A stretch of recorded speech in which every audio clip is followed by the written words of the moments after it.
Hello, my name is Marcus. I'm the compiler of a collection of therapy quotes entitled 1001 Windmills of the Mind. The purpose of this video is to repost some of the quotes that got lost. So if you click the See More link here, you'll find a portion of the quotes.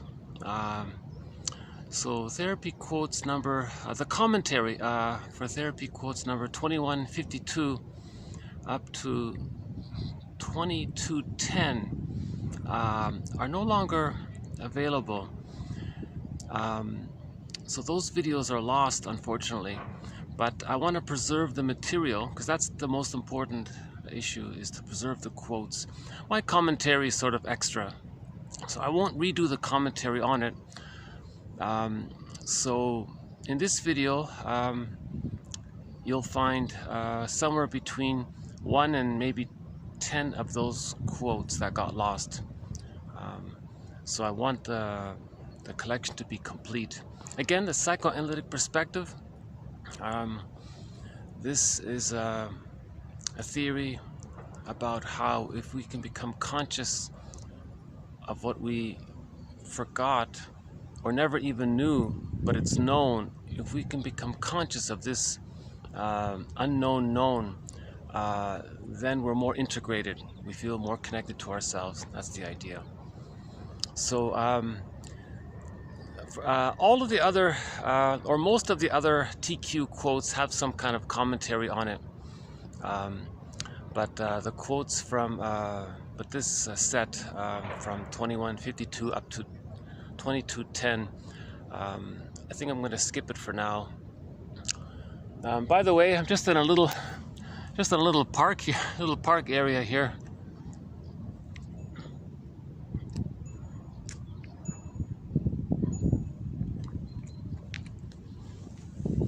So I'll continue with the commentary in the videos from 22, I believe.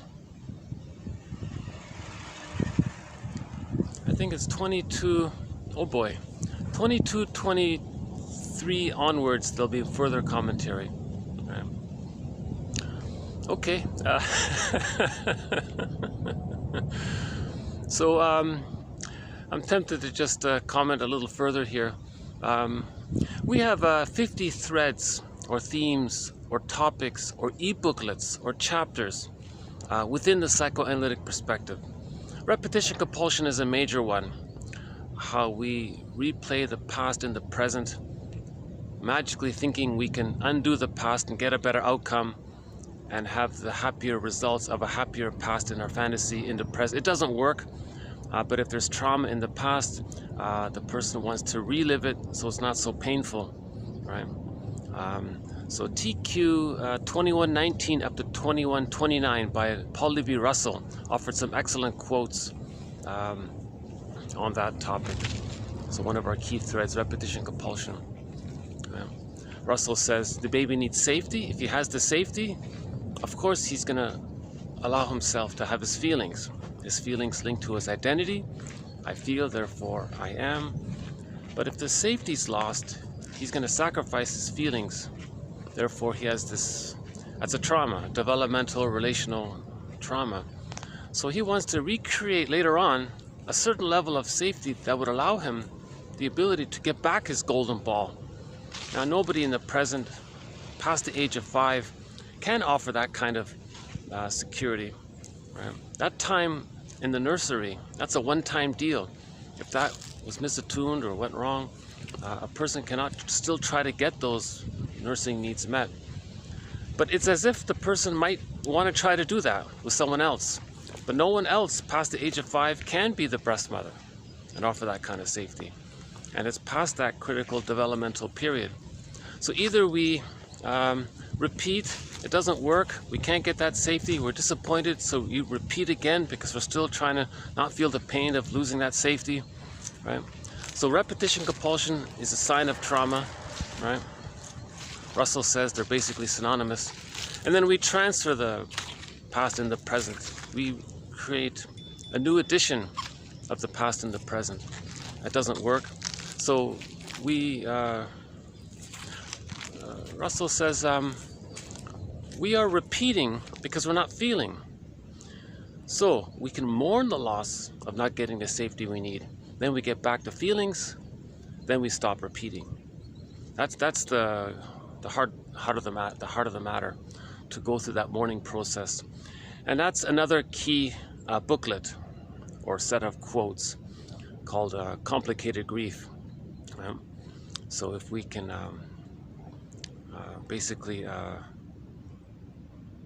so within that topic, there are other topics. We got splitting, we got the moral defense, object relations theory. That's a huge area.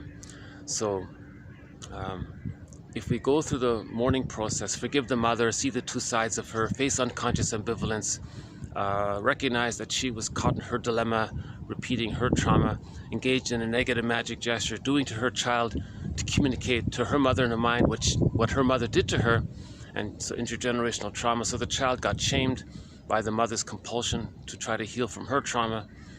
So we got to forgive the mother and see the two sides of her. The tendency is to over-idealize her, to have the attachment so the baby can safely feed. But in reality, he's bonded to a misattuned mother in the cases where there's an insecure attachment style. So he denies the truth that he's bonded to a rejecting mother, fantasizes that he's bonded to a made-up good mother. That's called splitting. So we have to heal those two sides. The mother's not either all good or all bad, absolute good, absolute bad, that kind of thing. In the unconscious fantasy, another thread, it's goddess and demon, like in fairy tales. Right? So that's another major thread. That's another topic, why the baby has these exaggerated fantasies of the mother as expressed in fairy tales. So myths and fairy tales describe a traumatized psyche. Right? Myths and fairy tales are true on the inside, not on the outside. They're metaphors for internal dynamics. They describe a traumatized psyche because the main psychological motif is splitting, goddess and demon. So the goal is to first face the truth that the mother was maybe more disappointing than frustrating, and then you recognize that you didn't have that perfect childhood that you thought you may have had, and you mourn the loss of who you could have become had you received the love that you needed. So there's a real sadness in that area. You feel sad for the parents. So that takes a while to go through the mourning process. But the idea is that forgiveness, so understanding, this knowledge leads to understanding, hopefully then to the emotional integration of the intellectual ideas. That's the key there. It's not just in our minds. When we feel safe talking about it with another person, then it can become more embodied. That's the idea. If we go through the mourning process, so we follow that thread on complicated grief. How are we doing here? Yeah? Okay. This is just, some little ducks here, hold on, or some kind of, I'm not exactly sure what they are. Are they just ducks? Some kind of duck, I guess. But,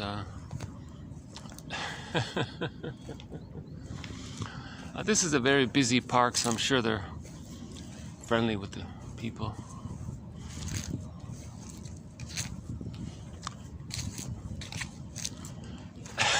They're funny looking ones, aren't they? Huh?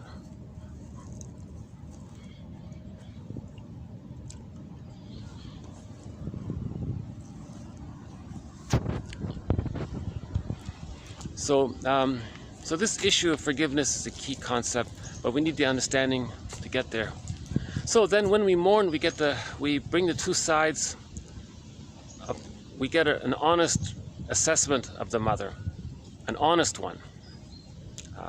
Then we see her as a whole person, not as a goddess or demon in the unconscious fantasy. In the schema, in the working model within, we want an image of the mother as an ordinary person, not as goddess or demon, right, in the fantasy. Right? So once we get to whole object relations, right, then we can differentiate. I'm okay, you're okay. Once we differentiate, we get the feelings back. We no longer repeat. We repeat because we lost the feelings. We're repeating because we're trying to get back the feelings via getting the safety that would allow it to do so, but nobody in the present can offer that safety. So we mourn the loss, and then we get the feelings back, right? And then we stop repeating any dysfunctional behavior, right? So that's a key area. We now have over 2,200 quotes, right?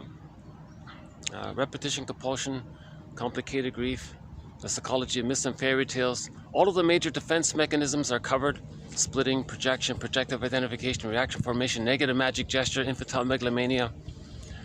We've got emotional eating, one on the body bears the burden.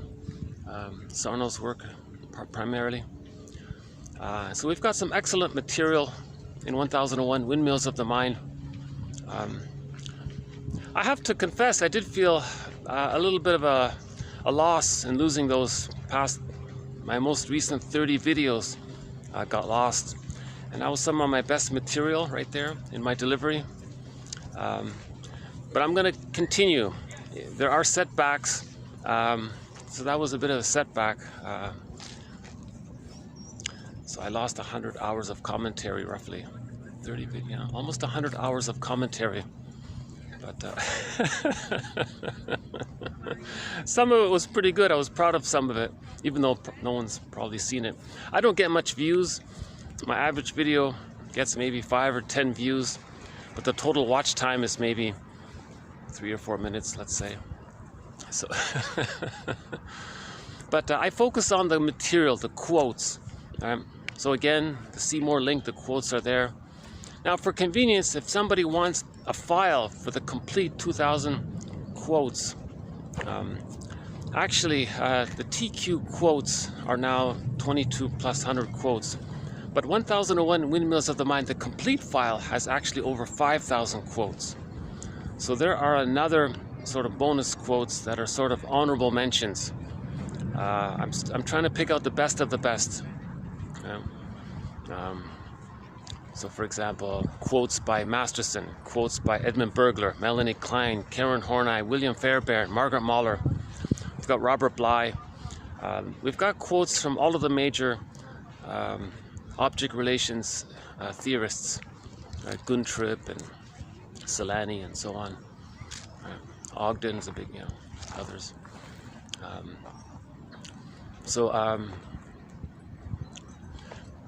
So if someone were to ask, what's this approach? Well, maybe we can say it's the James F. Mastersonian, Edmund Burglarian, Karen Hornian, William Fairbairnian, Margaret Mahlerian, Melanie Kleinian approach. Those are the main mentors, those 6 there. Plus, Robert Bly sort of makes a guest appearance. His metaphor about the unconscious, this bag that we drag behind us, and our golden ball is in there. We want to get back the golden ball, like in the fairy tale. Robert Bly, we have some excellent quotes from him. He's sort of a guest mentor. Okay. Yeah, we do have a couple of quotes on pet therapy, and maybe we'll have some more quotes on pets. Some people form their first sense of their first glimpse of unconditional love from their pets. They mirror their friend, their human friend. So they're very attuned and sensitive to the human. And maybe a person never got that in childhood. So a pet, maybe it's the first time when someone feels that kind of warm attentiveness. And so we have a few quotes on pet therapy. It's not really a thread, but okay. So I'll just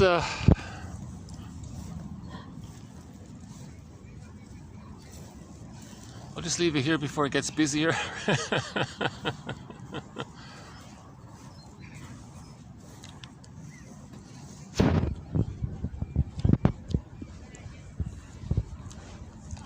I'm posting this from Germany. I find the locals to be quite healthy, and there's a lot of green spaces around, a lot of parks everywhere. So, okay, so I'm gonna just, replay this video to hold the quotes that got lost. I won't redo this for each video. So for the next 30 videos, you don't need to listen to this little preamble. The quotes will be posted below. And so we'll pick up where we left off. And the journey continues, as they say. Right? Again, Robert Bly's metaphor, so much of who we are gets lost by the age of 5. It gets put into this bag that we drag behind us. Our golden ball, our potential, the capacities of the true self, part of ourselves, the ability to make links. Much of our consciousness even goes in the bag. And we spend the rest of our lives trying to get back what we lost. The more we do so, the more we feel connected to ourselves, and we can enjoy the present. The more we're disconnected from ourselves, that's the trauma, the more we're going to repeat the past and the present. So there's a lot of projection and transference going on with that. And Robert Bly's metaphor is that this bag that we drag behind us, it's sometimes called the second self, the secret self, the shadow soul. It's the one who walks with me, who's not like me, but who is me. Someone's living my life and I know nothing about him. Daryl calls it the skeleton. You want to welcome him to the fireplace, give him the best seat and treat him as an honored guest who has a right to be, teaching us that there is a conquest of the self, meaning we can reintegrate. Grotic calls all of that energy the it, and Bergler calls this it energy the puppet master. It's getting us to replay the past and the present. So we're influenced by these unconscious fantasies back there, our memories that we don't remember. Again, before the age of 3, before the hippocampus comes online, we have all of these experiences, but we can't consciously remember it. It goes in the unconscious memory system they call the implicit or pre-verbal memory system, and it influences us. Because there's this innate drive for healing, so the unconscious self wants to replay some painful event as if it's what happened, as if what the past didn't happen, because in the unconscious it's timeless. It doesn't understand time. So maybe it thinks, well, let's redo it and that'll be it or something, but it can't be done. It's a secondary delusion. So it's like Sisyphus. Repetition compulsion is like Sisyphus. Edmund Bergler, one of our mentors, his metaphor is that every neurotic is a music enthusiast, his analogy. But he only has one record, and he carries this record, one of these vinyl long disc playing records, Victrola record. And he carries this record everywhere with him. Wherever he goes, he carries this one record. He only has this one record. Every time he sees a record player, he spins off that one record. So that's his metaphor for repetition compulsion. The neurotic has a traumatic script, and he's just replaying that traumatic script. Love from the neurotic, he says, is mainly transference love.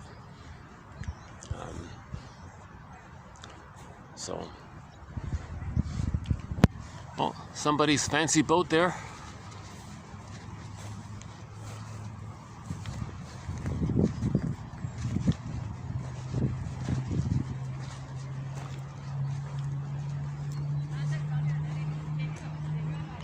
Oh, that's a shipping, well, that's some kind of shipping boat. Okay.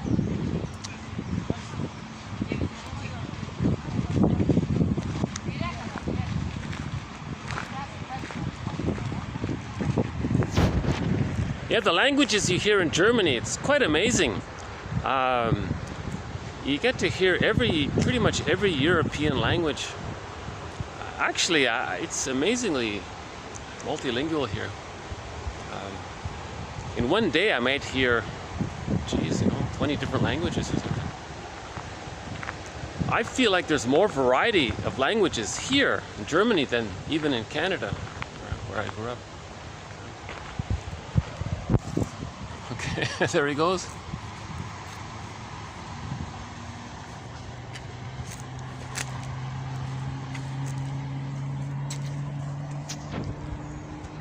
I did send an email to YouTube saying, oh, please retrieve my those 30 videos. It was some of my best material. Could you please bring it back somehow? I don't know if I accidentally deleted it or if something happened. I don't know what happened. So hopefully, with a little luck, they'll reply and bring back those 30 videos. I would love that to happen. You know, my commentary started to get better recently, and those are the videos that got lost. It's a bit of a metaphor. Masterson has an axiom. He says when things are getting better, when your life is getting better, it might trigger memories of when you were a child and you wanted good things to happen, and then there was a disappointment. So we have a very good axiom for Masterson. He says real self-activation triggers the abandonment depression, which leads to defense. Self-activation triggers abandonment depression, which leads to defense. So the baby had a wish, had a need. That self-activation is something real for him. He had a real need, real wish for love and safety, comfort and connection with his mother, attachment with his mother. If that didn't get met, he felt abandonment depression, to use Masterson's term. Scared, and so on, helpless, and so on, right? Now, to deal with that pain, some defense mechanism was adopted. Splitting, for example, right? So he'll just hallucinate that he's bonded to a good mother, even though in reality he's bonded to a frightening mother who's being misattuned to him, right? So right?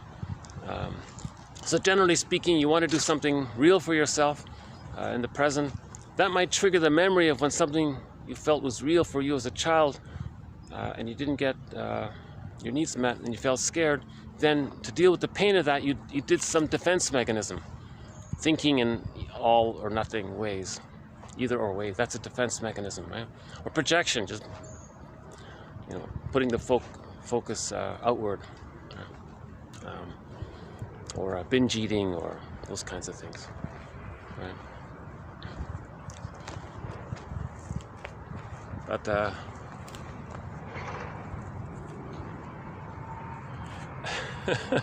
I'm still trying to figure out how that happened. How did I lose those 30 videos?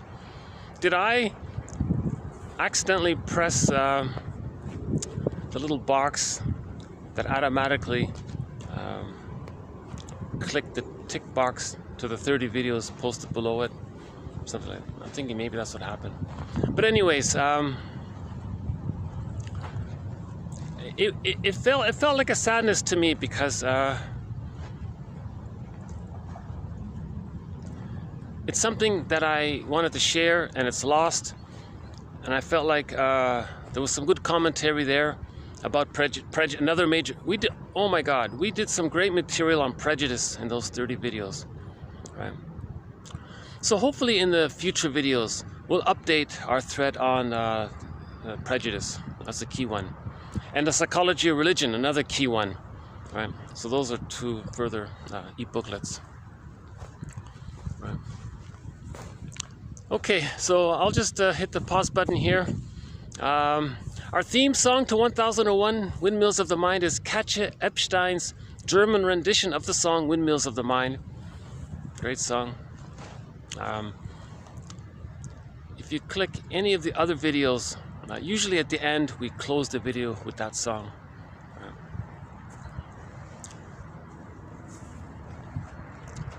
Okay. Any final thoughts here?